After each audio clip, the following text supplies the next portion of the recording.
Good morning, everyone. Welcome once again. Today we are going to talk about self-control. And I want to begin by thanking Robert for choosing the songs that he did. I don't know that I could have picked a better song than Let the Beauty of Jesus Be Seen in Me when talking about self-control. And so as a minister, that always helps when the song leader leads songs to prepare our minds. And I wanted to thank Robert for that. The reason this sermon came about was Mike told me that he wanted me to teach for him, and so I asked what lesson, and he said self-control, and I said okay. And then I realized that I couldn't cover everything I wanted to in the Bible study, so the sermon is also about self-control. And there's a little redundancy, but not much. The idea of self-control is best articulated, I believe, in the scripture that Brett read this morning. From Proverbs, a person without self-control is as defenseless as a city with broken down walls. If you think in terms of the Old Testament times when Solomon was writing and the importance of those walls that guarded the city, and whenever those walls were broken down, they were overrun, and the enemy took over and pillaged and plundered and took over that city. When we think of our own lives and our own minds, self-control is like that wall. If that wall goes down, then the devil comes in. And I believe that Solomon articulated that in a wonderful example. Peter commands us to add self-control to our faith. In 2 Peter 1, verses 5 through 7, for this very reason, make every effort to supplement your faith with virtue, and virtue with knowledge, and knowledge with self-control, and self-control with steadfastness, and steadfastness with godliness, and godliness with brotherly affection, and brotherly affection with love. In class this morning, we talked about how that's a process where you blend all these attributes together. And through blending these attributes together, we can live a life that's a godly life, and our reactions will be godly reactions. But to have self-control, that's not something that is innate. We have to work on that throughout our lives. I was thinking down there when I was waiting to come up, when I was 25, I thought by the time I got 55 that the challenges that I had living would be so much easier. Because you know, when you're 15, you think and 25, you think the 55 and the 65-year-olds all got it figured out, and they got self-control, and they don't have to worry about all these things. Well, I'm 57, I think, and I still have self-control issues. And I believe all of us have self-control issues. And so for us to maintain self-control, we have to have discipline. In 1 Corinthians 9, 24 through 27, Paul writes, do you know that in a race all the runners run, but only one receives the prize? So run that you may obtain it. Every athlete exercises self-control in all things. They do it to receive a perishable wreath, but we an imperishable. So I do not run aimlessly. I do not box as one beating the air, but I discipline my body and keep it under control, lest after preaching to others, I myself should be disqualified. Now, when we were here in the 2010s and earlier, some point during that process, Natalie posted a picture of me running cross country on Facebook. I'm not going to ask for a show of hands, but I imagine that some of you have seen that picture, because if you were friends with Natalie on Facebook, every time my birthday came about, this picture came about. I was a junior in high school, I believe. I was 6'2", 165 pounds. I am no longer 6'2", nor 165 pounds. And the way that I kept that shape, and then I went in the Army and kept a similar shape, but about 50 pounds heavier, was that they made me run. I never enjoyed running, and once I got out of the Army and quit taking PT tests, I quit running, as you can tell. But the way that I was able to maintain that athleticism, that physique, that will to do that thing was through discipline. And discipline leads to self-control. And as we go through our lives, we have to discipline ourselves to continue to maintain that self-control. In 1 Corinthians 6, verses 12 and 13, we read about one of the biggest challenges that I think many of us face, and that's self-control over the flesh. Paul writes, all things are lawful for me, but not all things are helpful. All things are lawful for me, but I will not be dominated by anything. Food is meant for the stomach and the stomach for food, and God will destroy both one and the other. The body is not meant for sexual immorality, but for the Lord, and the Lord for the body. Many of the temptations that we face where we have to utilize self-control involve our bodies and our flesh. And as Christians, we have to be disciplined to avoid sinful temptation. We're going to talk about in a few minutes some practical strategies about how to use self-control to avoid these kinds of problems. But one of the ways is to avoid those temptations. Use self-control to not put yourself in a situation where you're going to sin. Because if we cannot stop the sin, it has control over us.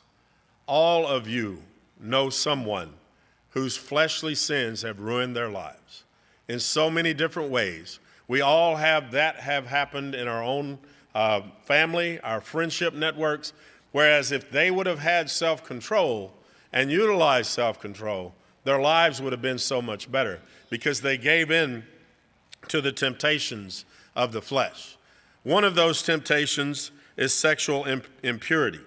In 1 Thessalonians 4, verses 3 through 5, we read, "For this is the will of God, your sanctification, that you abstain from sexual immorality, that each one of you know how to control his own body in holiness and honor, not in the passion of lust like the Gentiles who do not know God." As Christians, we face temptations of sexual immorality just like the rest of the world. But the difference between us and the difference in the world is that we can utilize self-control. We will utilize self-control. When Paul talks about sexual immorality, it's a really simple definition. In Dave's words, if you're married and it's not with your spouse, it's sexual immorality. If you're not married, if you are looking, touching, or engaging in any sexual way with someone whom you are not married to, it is sexual immorality. That is definitely not the definition that the world uses, but that's the definition that the Bible uses. And so when we as Christians face these challenges, we have to utilize our self-control. Marriage is the institution that was brought about by God. One of the reasons was that it allows us to fulfill those temptations. In 1 Corinthians 7, 5 through 9, "Do not deprive one another except perhaps by agreement for a limited time, that you may devote yourself to prayer, but then come together again, so that Satan may not tempt you because of your lack of self-control. Now as a concession, not a command, I say this, I wish that all were as I myself am, but each has his own gift from God, one of one kind and one of another. To the unmarried and to the widows I say that it is good for them to remain single as I am, but if they cannot exercise self-control, they should marry, for it is better to marry than burn with passion." Paul was a bachelor. Paul's life, his missionary work, would have made it very difficult for him to be the servant of God that he was if he had been married. And so Paul talks about his self-control issues as he's writing. But Paul faced those challenges, and he tells us that one of the greatest challenges we're going to face is self-control issues around sexual desires. To utilize self-control, we must control our minds because our actions start in our minds and our thoughts. In 2 Corinthians 10, 5 through 6, we read, "We destroy arguments and every lofty opinion raised against the knowledge of God, and take every thought captive to obey Christ, being ready to punish every disobedience when your obedience is complete." In Proverbs 4:23, we read, "Keep your heart with all vigilance, for from it flows the springs of life." If we take every thought captive to obey Christ, then we can utilize self-control in a much better way. I know that many of you have seen the WWJD, and it's one of those things that we often are not happy that people use because they misuse it sometimes. But if we use what would Jesus do to guide our decisions, to guide our thoughts, then that will help us as we face these temptations. Because if you control your thoughts, your actions will follow your thoughts. And then in Matthew 5:27 through 31, it's not okay to think about it and not do it. So many times we justify our actions and we say, well, I thought about it, but I didn't do it. If you thought about it, it's wrong too. You have heard that it was said, you shall not commit adultery. But I say to you that everyone who looks at a woman with lustful intent has already committed adultery with her in his heart. If your right eye causes you to sin, tear it out and throw it away, for it's better that you lose one of your members than that your whole body be thrown into hell. And if your right hand causes you to sin, cut it off and throw it away, for it is better that you lose one of your members than that your whole body go into hell. I believe what we're being taught there is that if there is something in our life that is causing us to sin, we need to get that out of our life. If it's a job, if it's a person, if it's an activity that we enjoy and it's causing us to sin, then we need to get that out of our life. We sang this morning, "Purer in heart, O God." If we have a pure heart, then we will want to get those things out of our lives. Now, I'm going to change the tenor of the lesson a little bit now. I'm going to give you some advice from my life that I think will help you in yours. And you're probably not going to think that this is going to come from me, because what I'm going to give you is advice about using self-control in weight loss. You can look at me and you can see that I'm fleshy or chunky or fluffy or whatever words that you want to use to describe. But there have been times in my life when I needed to do something and I had to get below a certain weight to do that. The first time was in 1992. After Desert Storm, I got back and I was in the Army National Guard, and they told me I needed to go to a leadership school. And to go, before I would become a sergeant at E5, I had to have this leadership school. Well, at the time they told me this, I was like 235, and they said, you have to make your chart weight. Well, in 1992, I don't know what it is now because I quit looking at the chart, but in 1992, if you were 74 inches, you had to weigh 204. There was another guy that was also 72 inches, and he weighed about the same as I did, and we said, we're going to make this weight. And so in 3 months, I went from 235 to 204. I'll never forget, it was Camp Shelby. We walked in, I weighed 203. The other guy weighed 207. He went home, and I went to Ryan's because I had made that weight. And that is one example. The second example, there's three of these examples, but I'll only give you the one that's the most meaningful to me. To go to certain high adventure things with scouts, you have to get below a certain weight. And the reason is they don't want us to have a heart attack and then sue BSA. It's really not a thing about caring for you, I don't think. But in 2018, Will and I were going to go to Philmont. And Andrew was telling me last night that Phil's described Philmont to you. It's like the pinnacle of scouting. And we were going to go and do this 75 miles of backpacking. And at the time we decided we were going to go, it was 9 months out, I weighed 298. I had to get to 248. And so in 9 months, I did various things, and I got to 246. We were supposed to leave on a Saturday. I don't know if y'all remember 2018. I was in Memphis, and on a Friday or a Thursday, I think it was a Thursday, and I got a call, and there were wildfires in New Mexico in 2018. And those wildfires burned down parts of Philmont. And so those of us that were scheduled to go immediately, they called and said, you're not going this year. Now remember, I had lost 50 pounds to go to this adventure. I was with a buddy of mine in Memphis. As soon as I got that phone call, I said, we're going to Texas de Brazil. And we went to the Brazilian steakhouse, and we ate and ate and ate and ate. Because I no longer, in my mind, I no longer needed to utilize that self-control. So the weight loss description that I would give you, the way it works best, is to invest $2,000 in something that if you don't make the weight, then you don't get that $2,000 back. That's the only way I've found that it works for me. And I think it would probably work for most people. Now, some of you are saying, well, like my doctor says, if you lose weight, then you'll live longer and you'll make far more money than $2,000. But I haven't paid that $2,000 yet. So I don't look at it that same way. So what can we learn about self-control from Dave's weight loss journey? The first thing that we can learn is that we must constantly measure our thoughts and actions. One of the times that I was on a weight loss journey, I was responsible for feeding the scouts on the way down to Florida. We did Dutch oven cooking.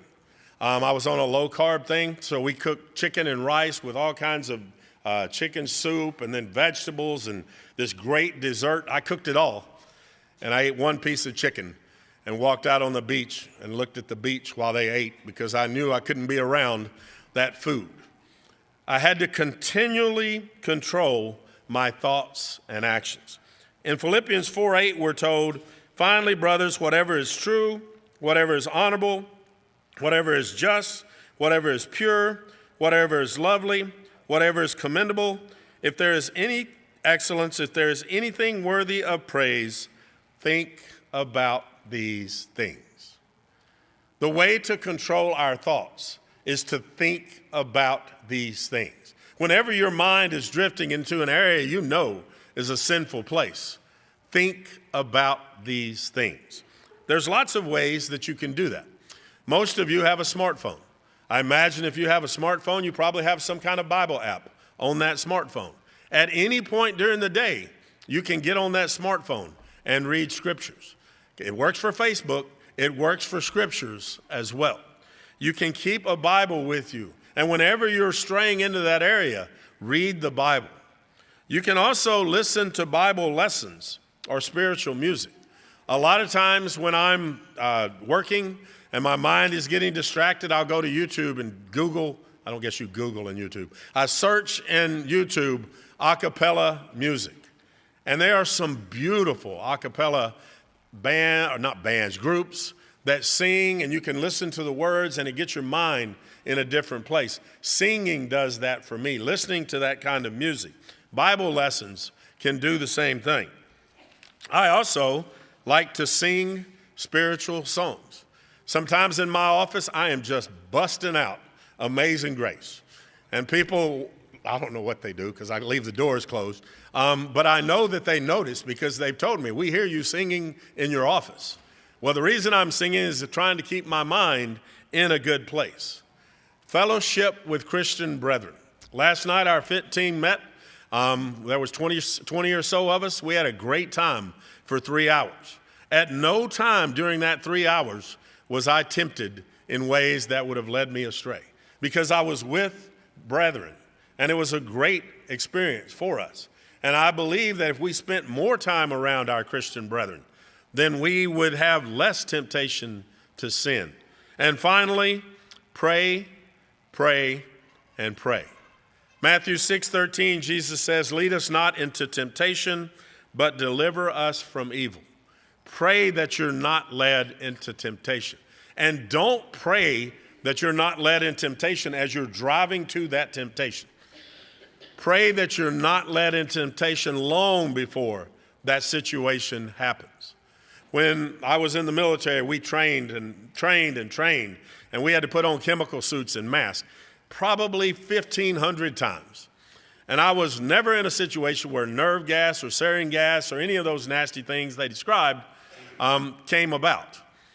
But had I been, I know exactly what I would have done. I'd have pulled my mask case open, I'd have put my mask on, and then I'd have put my stuff on, because that's what I did for 1,500 times.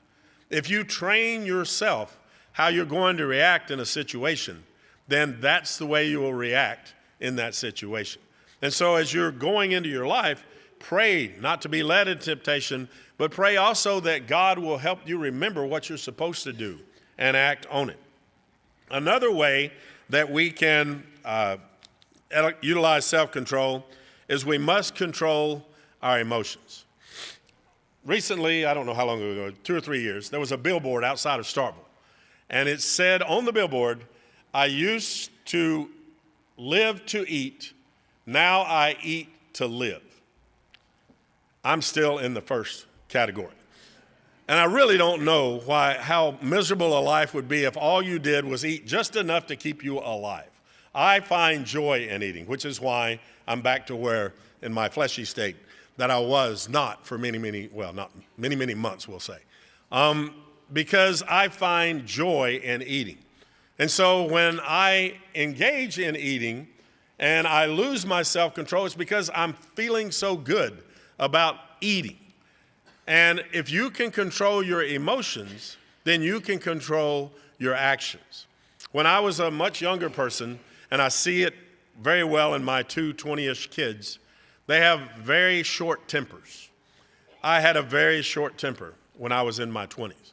And it didn't take much to get me mad and angry and throwing stuff and kicking stuff. As I've gotten older, my temper is much longer. I realize that it just really isn't a good idea to do that. I've gotten more self-control in that I'm able to control my emotions. But there are other emotions that I have difficulty with. In Proverbs 16:32, whoever is slow to anger is better than the mighty, and he who rules his spirit than he who takes a city.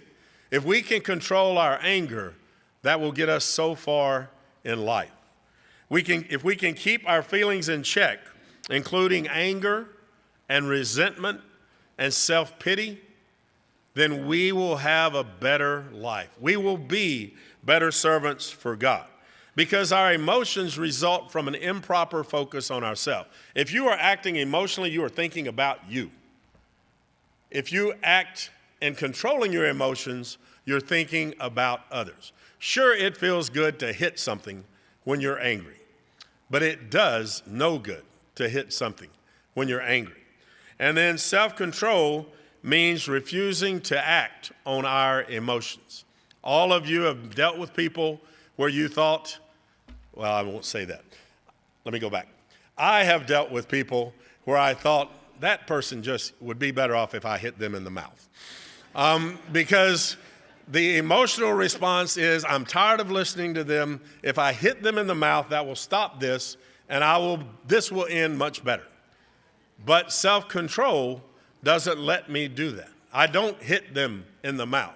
And because I have this emotion of anger or frustration or whatever it is, if I can control that emotion, then things will end better. And we also must avoid those temptations that lead us to sin. Each person is tempted when he's lured and enticed by his own desire. Then desire, when it is conceived, gives birth to sin.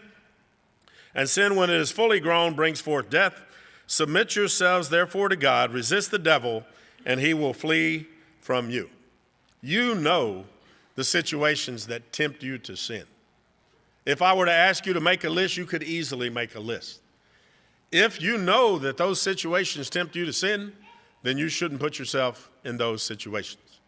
I am never going to be gluttonous at a place where they serve only asparagus, broccoli, and cauliflower. It's just not going to happen. And so if I'm trying to avoid gluttony, that's a really good place to go. I'm not going to be gluttonous at places that only serve grilled, like fish. I'll eat meat, but I want it fried. But if I go to, I don't even know if Ryan's is still in existence, but if I go to Golden Corral or a Brazilian steakhouse, I know going in that I'm going to have to control my actions, and sometimes I just don't. And so if you know that that's a problem for you, don't put yourself in that situation. And finally, to avoid getting into trouble by not utilizing self-control, we must surrender to God's control. In 1 Corinthians 9:27, but I discipline my body and keep it under control, lest after preaching to others, I myself should be disqualified. I told you, $2,000 makes Dave lose weight. The eternal reward that we have as Christians is far more than $2,000. And so when you're thinking about your own challenges and your own self-control, you've been paying in to that eternal reward since you were baptized. And every day you live, you're paying into that eternal reward. And so when you have this temptation and you think, man, I'd really like to do that, but then you think, I've got this eternal reward that I've been paying into all this time, I'm not going to do that because I'm going to lose that eternal reward. That $2,000 made me lose weight. Had I not paid that in advance, I would not have lost the weight. I am a living example of what wouldn't happen if I don't pay $2,000 in advance. We as Christians should be living examples of what does happen when we pay our salvation in advance, when we are paying every day toward that eternal reward that we strive for, because self-control is a choice. If you are sinning as a result of your emotions or your lust or whatever it is, it's a choice that you are making, and you have the ability to choose not to do that. If you focus on that eternal reward, that'll make that choice much easier. Today, if you haven't been baptized, you have a choice. You have the ability to start paying on that eternal reward today. If you believe that Christ is the Son of God and are willing to confess that he is and be baptized for remission of sins, then you can have that eternal reward just like the rest of us. And as you get baptized and you start living that life, your temptations are not going to go away. But you will have a stronger stance against those temptations because you're working toward that eternal reward. And sometimes we that are baptized forget about that eternal reward in the moment or a series of moments. And we do things that we regret and we know are sinful, and we need the prayers of the church to help us in those situations. Whatever your need this morning, if you will, please come forward as we stand and sing.